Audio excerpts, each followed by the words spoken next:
നമസ്കാരം. ചിത്തിര നക്ഷത്രക്കാർക്ക് പൊതുവെ അവരുടെ തൊഴിലില് അവർക്ക് ധാരാളം സ്ട്രെസ് ഉണ്ടായിരുന്നുവെങ്കിലും പിന്നീടുള്ള ഇവിടുന്ന് അങ്ങോട്ടേക്കുള്ള കുറച്ച് മാസങ്ങള് ആ സ്ട്രെസ്സൊക്കെ ഒന്ന് കുറഞ്ഞ് തൊഴിലില് ഒരു സന്തോഷകരമായിട്ടുള്ള ഒരു അനുഭവങ്ങൾ വന്നു ചേരുന്നതാണ്. ചെറുകിട കച്ചവടക്കാരായിട്ടുള്ള ആളുകൾക്ക് അവർക്ക് നല്ല രീതിയിലുള്ള ഒരു ആദായം പ്രതീക്ഷിക്കാം.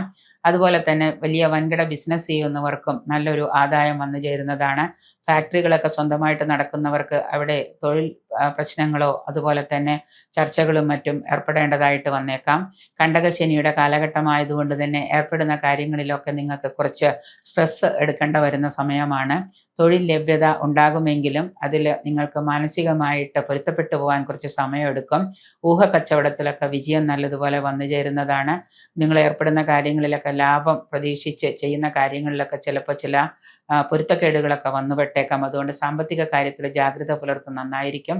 സ്വന്തം വ്യവസായശാലകളിൽ ആദായം പ്രതീക്ഷിക്കാവുന്നതാണ്. കഠിനമായിട്ടുള്ള പരിശ്രമത്തിലൂടെയും പ്രാർത്ഥനകളിലൂടെയും ദൈവാധീനം വർദ്ധിപ്പിക്കുന്നത് കൊണ്ട് നിങ്ങൾക്ക് കൂടുതൽ നേട്ടങ്ങൾക്ക് വഴിയൊരുക്കാനായിട്ട് സാധിക്കും.